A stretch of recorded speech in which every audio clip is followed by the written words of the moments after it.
There was a time when I believed success was the clearest proof that a man was doing something right. My name is Julius Malema, and for many years people knew me as a strong political voice in South Africa. I spoke boldly about justice, opportunity, and the future of our nation. I worked hard, built influence, accumulated valuable assets, and lived a life that many people considered successful. From the outside, it seemed that I had everything a man could desire. I owned expensive properties, enjoyed financial security, and had access to opportunities that millions of people could only dream about. I convinced myself that these achievements were the result of determination, discipline, and personal ability. Yet, while my life became more comfortable, something inside me was quietly changing. My heart was becoming harder than I realized. Every day I spoke about social justice, but I rarely spent meaningful time among those who struggle to survive. I saw poverty all around South Africa, yet I often viewed poor people through the lens of sympathy rather than true understanding. I believed I cared, but caring from a distance is very different from sharing another person's burden. Looking back now, I understand that I had slowly lost the ability to feel the pain that many families carried every day. I was surrounded by success, but I was drifting away from compassion. I did not recognize the danger because it happened gradually, one decision at a time. Today, I am not telling this story so that anyone will admire me. I am telling it because many leaders, business owners, and successful people may be walking the same path I once walked. Then one unforgettable night, everything changed. That was the night Jesus showed me what awaits those who possess power but lack mercy for the poor. Before that night changed everything. My life followed a pattern that felt normal to me. I lived in Johannesburg, in one of the most affluent areas of Sandton. My home was a luxurious mansion worth millions of rand. I had expensive vehicles, professional security, and people who helped manage many parts of my daily life. Comfort surrounded me everywhere I went. Yet only a few kilometers away, another South Africa existed.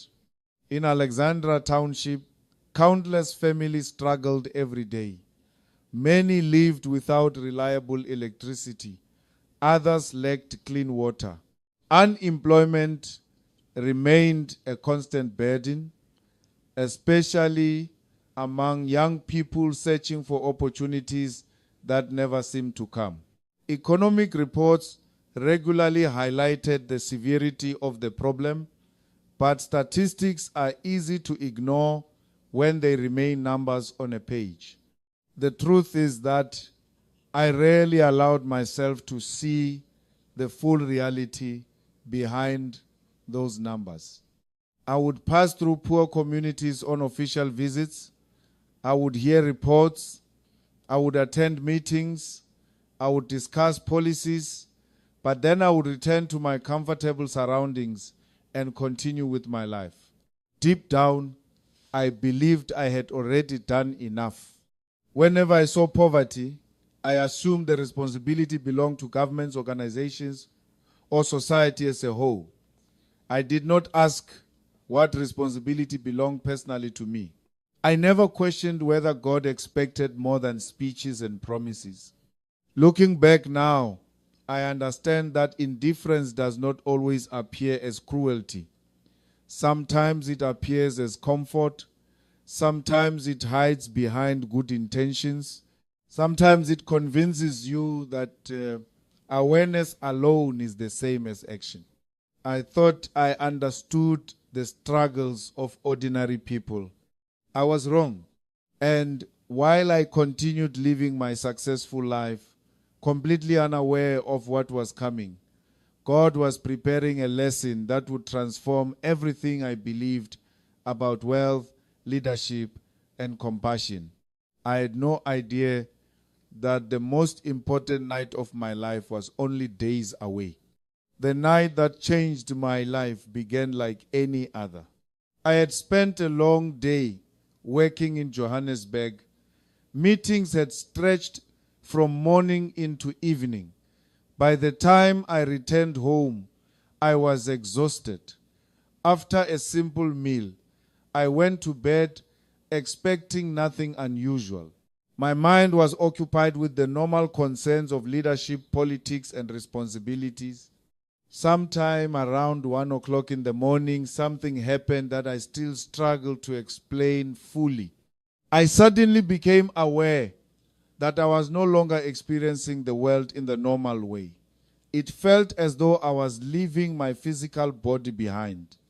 Everything around me became silent. Then a brilliant light appeared before me. The light was unlike anything I had ever seen. It was powerful yet pure, bright beyond description, yet it did not hurt my eyes. Instead, it filled me with an overwhelming awareness that I was standing before something holy. Then I heard a voice. The voice carried authority unlike any human voice I had ever heard. It was neither angry nor harsh, yet every word carried a weight that shook my soul. The voice spoke clearly. My child, look and see what awaits those who refuse to love the poor. The moment those words were spoken, fear gripped my heart.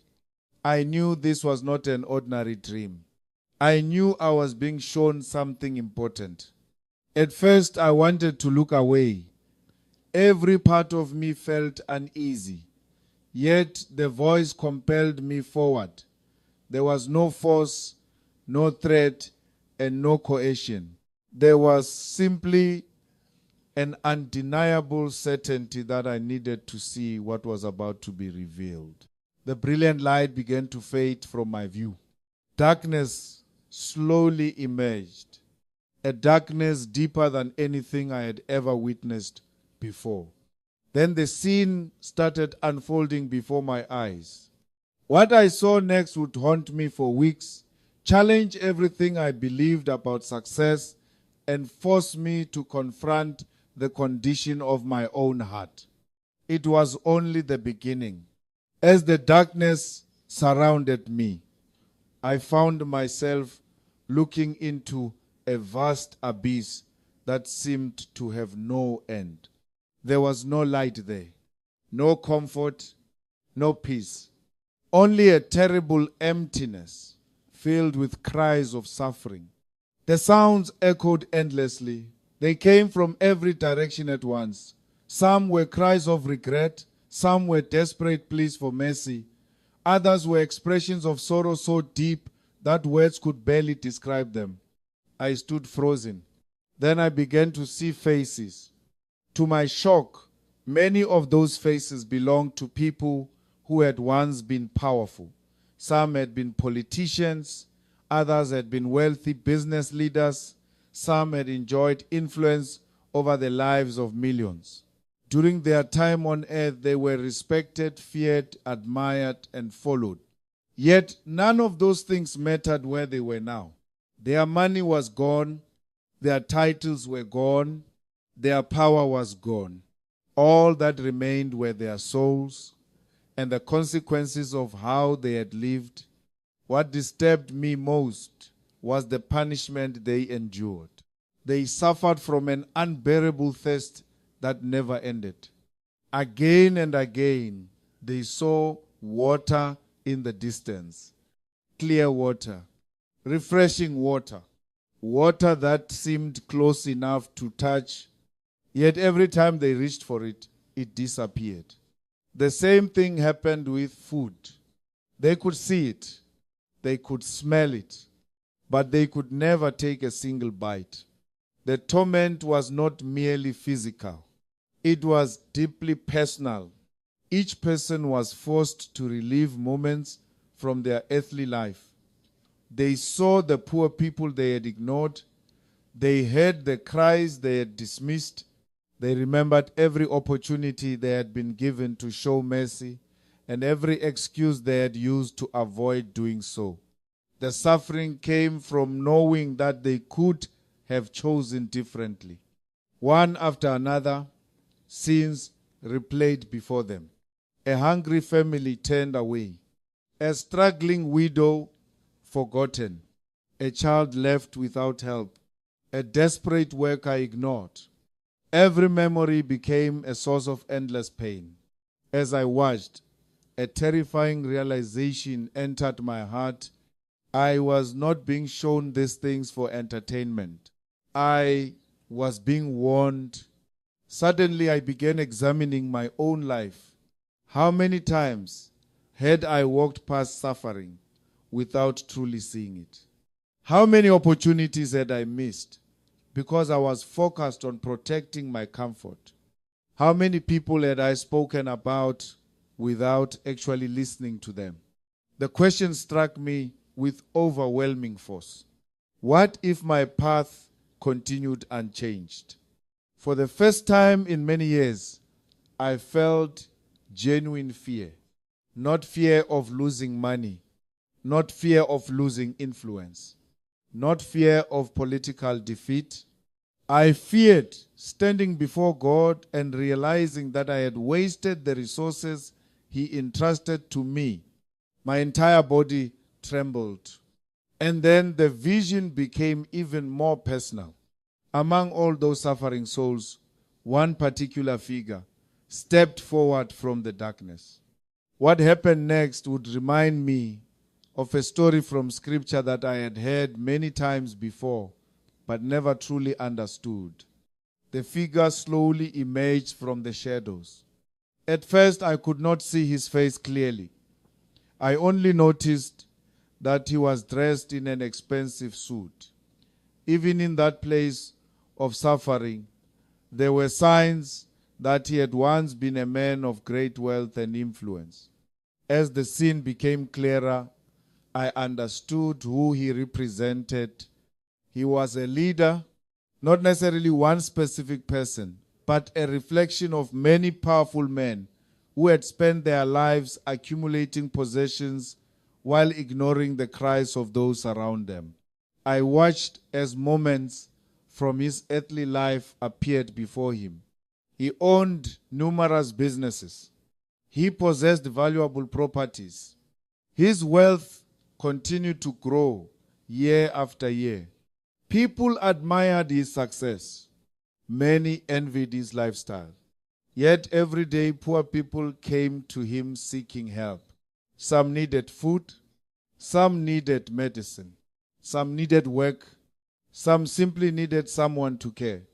Again and again, he turned them away. Sometimes he ignored them completely. Sometimes he convinced himself that their problems were not his responsibility. Sometimes he promised help that never came. His heart became harder with every passing year. What shocked me most was that he did not consider himself a cruel man while he was alive. He believed he was successful. He believed he was wise. He believed he had earned everything he possessed. Then I saw him where he was now. The proud leader who once commanded respect was on his knees. The confident businessman who once controlled vast resources was broken. The powerful man who once gave orders could no longer help himself. He cried out in agony. His voice echoed through the darkness. Please, just one drop of water. Only one drop. Nothing more. Not wealth. Not power. Not another opportunity to become rich. Just one drop of water. But no answer came. No relief arrived. No one responded to his plea. The silence was devastating. As I watched him, I felt a chill move through my entire being. Suddenly, a passage from Scripture came rushing back into my mind. I remembered hearing it years before. The story of the rich man and Lazarus. The rich man lived in luxury while Lazarus suffered outside his gate. One enjoyed comfort, the other endured hardship. Then death changed everything. Lazarus was comforted. The rich man found himself in torment, and there too he begged for water, just a single drop. The similarities were impossible to ignore. Everything I was witnessing mirrored the warning found in the Gospel of Luke. At that moment, I understood something that I had never fully grasped before. The issue was not merely wealth. The issue was the condition of the heart. Money itself was not the enemy. Power itself was not the enemy. The real danger was becoming so consumed by comfort and success that the suffering of others no longer mattered. The vision was exposing a truth that cut deeply into my soul. As I continued watching, I could not stop asking myself one painful question. Had my own heart started moving in the same direction? The thought terrified me. When the vision finally began to fade, I knew I could not simply forget what I had seen and return to life as usual. I needed answers. And only a few days later, those answers would come from an unexpected conversation inside a small church in Soweto. For several days after the vision, I could not find peace. The images remained in my mind from the moment I woke up until I went to sleep again. No meeting, no speech, and no political discussion could distract me from what I had witnessed. The cries, the darkness, and the desperate plea for a single drop of water followed me everywhere. I knew I needed guidance. That is why I decided to visit a small church in Soweto. It was not a grand building. There were no impressive decorations or luxurious surroundings. Yet from the moment I entered, I felt a sense of calm that had been missing from my life since the vision. There I met Pastor Samuel Nkosi. He was a humble man with kind eyes and a quiet manner of speaking. He welcomed me warmly and invited me to sit down. For nearly an hour, I told him everything. I described the light. I described the voice. I described the abyss. I described the suffering souls. And I described the wealthy leader begging for a single drop of water. The pastor listened carefully without interrupting. When I finished speaking, he remained silent for a moment. Then he reached for his Bible. He slowly opened it to the Gospel of Luke, chapter 16. He began reading the story of the rich man and Lazarus. As the words filled the room, my heart started beating faster. The rich man lived in luxury every day. Lazarus lay outside his gate, suffering and neglected. One man enjoyed comfort. The other endured hardship. Then death came. Lazarus was carried to a place of comfort. The rich man found himself in torment. As Pastor Nkosi continued reading, I felt chills run through my body. The rich man begged for water, just a drop. Then he begged for another chance. He wanted to warn his family. He wanted them to change before it was too late. But that opportunity was gone. The pastor closed the Bible and looked directly at me. My brother, he said softly, God has shown you a warning while there is still time to respond. Those words struck my heart. I sat there speechless. The vision and the scripture matched with astonishing clarity. For the first time, I understood that God was not merely showing me the fate of others. He was confronting me. He was asking me what I would do with the blessings, influence, and resources He had entrusted to my care. When I left that church, I knew something had changed inside me. But I also knew that understanding the warning would not be enough. A far greater challenge was waiting ahead. I now had to decide whether I would obey what God was showing me or continue living exactly as I had before. That decision would begin the greatest battle of my life. After my conversation with Pastor Samuel Kosi, I expected clarity to come quickly. Instead, a battle began inside me. Every day I thought about the vision. Every night I remembered the voice that had spoken to me. I tried to continue with my normal routine, but something had changed.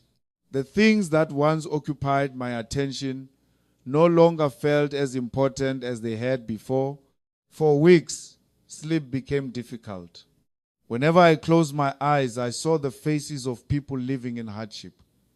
I remembered the suffering I had witnessed in Alexandra Township, Soweto, Limpopo, and many other communities across South Africa.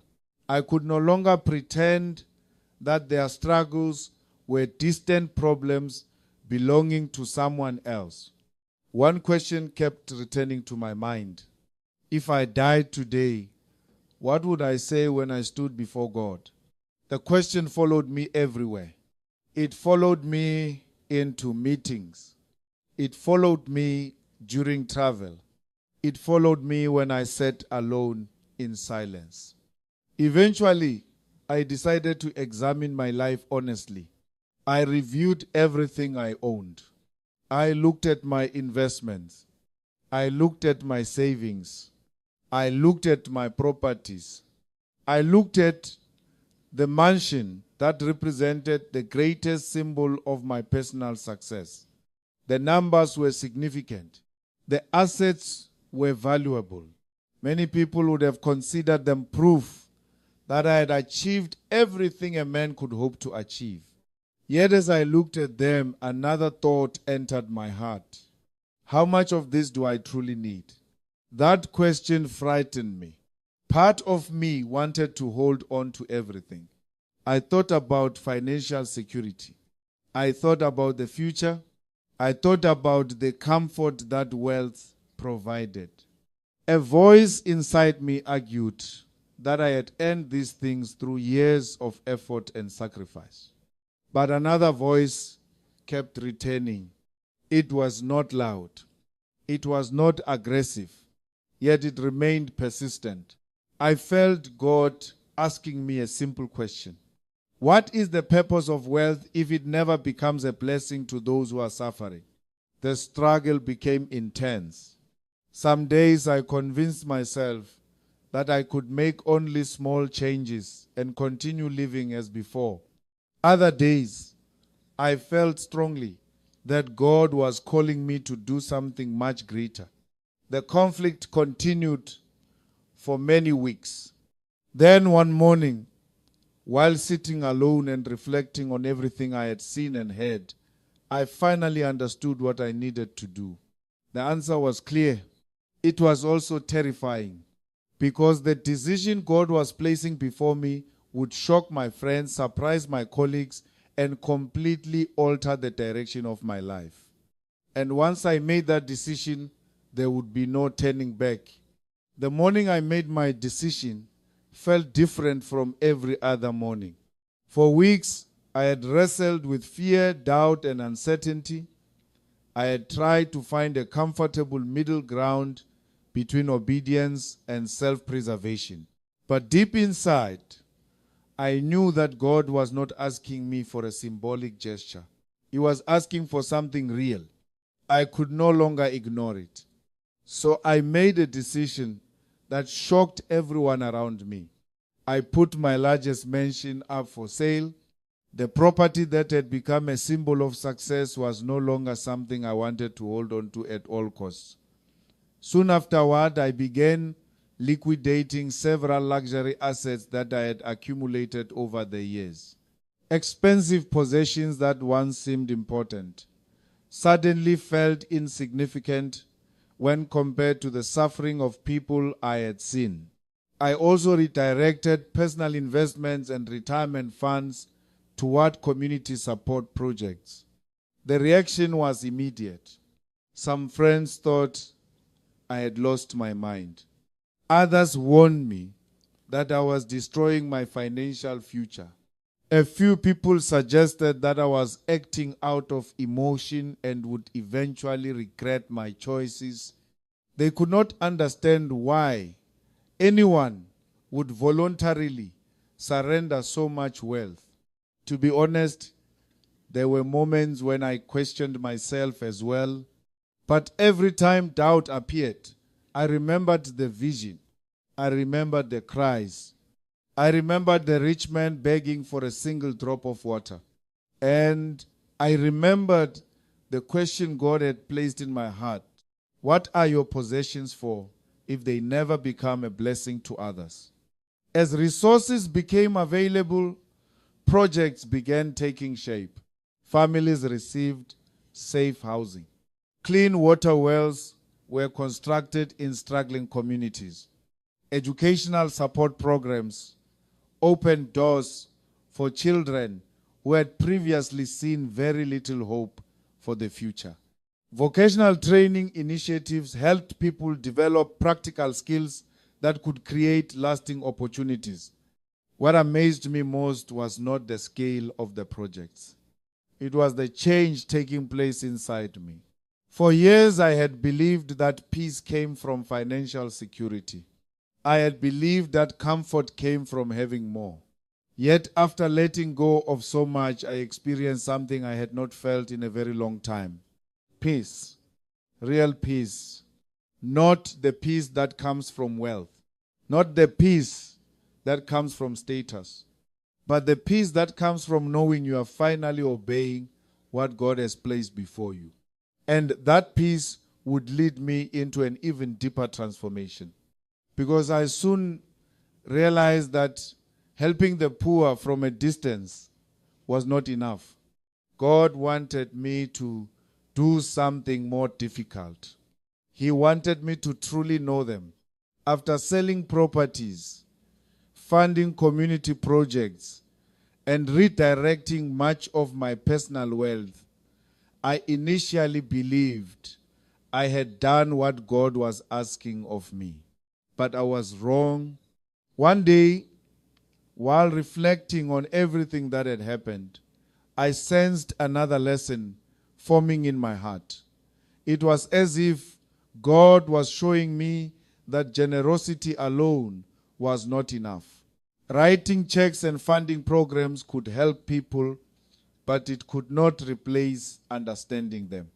So I began spending more time in places that I had previously visited only briefly. I traveled regularly to Soweto. I spent time in Alexandra Township. I visited communities in Limpopo and the Eastern Cape. Instead of arriving for short appearances and leaving quickly, I stayed longer. I sat with families. I shared meals. I listened. For the first time in many years, I stopped speaking long enough to truly hear what people were carrying inside their hearts. I met mothers who somehow stretched tiny amounts of money to feed their children. I met fathers desperately searching for work. I met grandparents raising entire households after losing younger family members. I met children who walked many kilometers each day simply to attend school. What struck me most was not their poverty. It was their resilience. Despite hardship, many still laughed.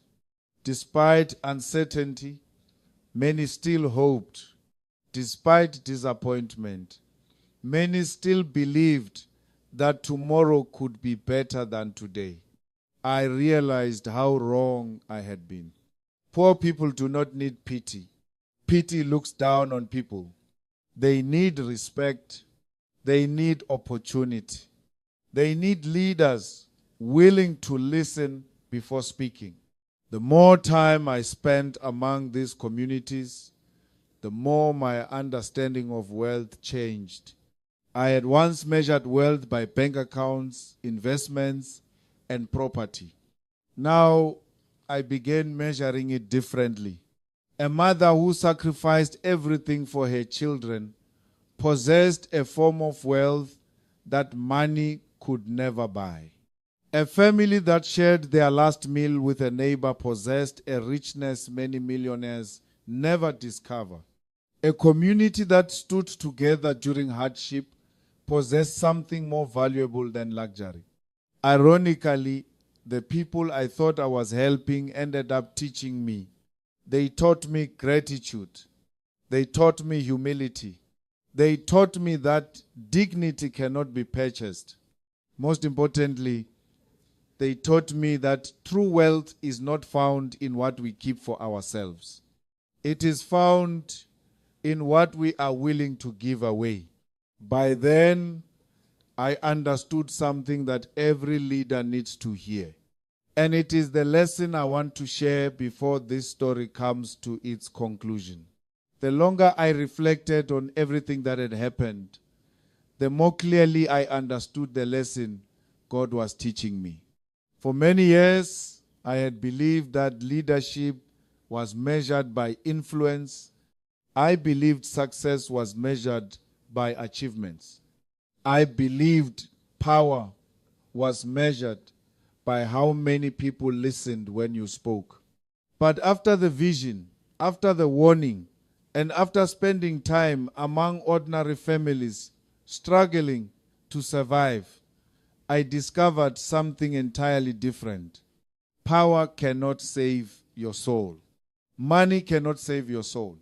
Fame cannot save your soul. A person may command armies, lead governments, control businesses, or possess enormous wealth, yet still stand spiritually bankrupt before God. That truth changed me forever. I realized that God is not impressed by titles. He is not impressed by luxury. He is not impressed by the size of a bank account. What God looks for is mercy. He looks for compassion. He looks for a heart that remains sensitive to the suffering of others. I once thought that great leaders were defined by what they accumulated. Today, I believe great leaders are defined by what they are willing to sacrifice. A leader's true legacy is not found in the buildings they own. It is found in the lives they improve. It is not measured by how many people serve them. It is measured by how many people they serve. Whenever I think back to that terrifying vision, I remember the rich and powerful people I saw trapped in endless regret.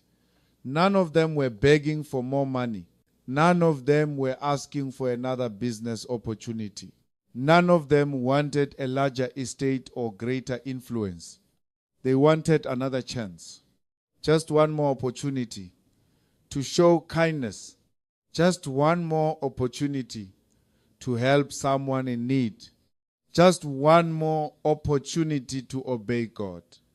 But that opportunity was gone. And that is why I am sharing this story today. Not to create fear, not to condemn anyone, but to remind every leader, every business owner, every professional, and every successful person that there is still time. There is still time to care. There is still time to listen. There is still time to help. If God were to ask me today, what did you do for the poorest people I placed in your path? I could answer with peace in my heart. Not because I have been perfect, not because I have done everything right, but because I chose to respond when He called me. The greatest truth I learned is this. The night Jesus showed me hell was not merely a warning about judgment. It was an act of mercy. He was not only showing me where a hardened heart could lead. He was rescuing me from becoming one of the people I saw there. And for that, I will remain grateful for the rest of my life. After everything that happened, I came to understand a truth that I wish I had learned much earlier in life. No position of authority lasts forever. No amount of money lasts forever. No reputation lasts forever. Every leader, every business owner, every public figure, and every ordinary person will one day stand before God. On that day, our titles will not matter. Our wealth will not matter. What will matter is how we treated the people God placed in our path. The vision I received changed the way I see leadership. I no longer believe leadership is about being served. I believe leadership is about serving others. I no longer believe success is measured by how much we possess. I believe success is measured by how much good we leave behind. After all that I experienced, I understand that no power can endure if it does not serve the people. Money, status, and fame cannot bring dignity to a nation if its people continue to live in injustice, poverty, and division. Today, our world faces too much conflict, inequality, and suffering. I pray for a better future for South Africa, for the people of the United States, and for everyone around the world who longs for peace and justice. Let us reject selfishness and uncontrolled greed. Let us stand against injustice, oppression, and every force that divides human beings. Let us build communities founded on respect, unity, compassion, and responsibility toward future generations. No matter how difficult the road may become, never lose faith in the future. Every nation possesses the power to change its destiny when its people unite around what is right and refuse to surrender to hopelessness. I believe Africa can rise. I believe justice can prevail. I believe hope belongs to those who refuse to abandon their vision of a better world. If this story has touched your heart, I encourage you to leave a message of hope for someone who may be struggling today. Your words could become the encouragement that another person desperately needs. And if you believe that compassion, justice, and mercy still matter, continue working with us as we spread hope to more people across the world. Thank you for listening to my story. Thank you for your time. And thank you for allowing me to share the lesson that changed my life forever. May God bless you, guide you, and fill your heart with mercy for those who need it most. Thank you for everything.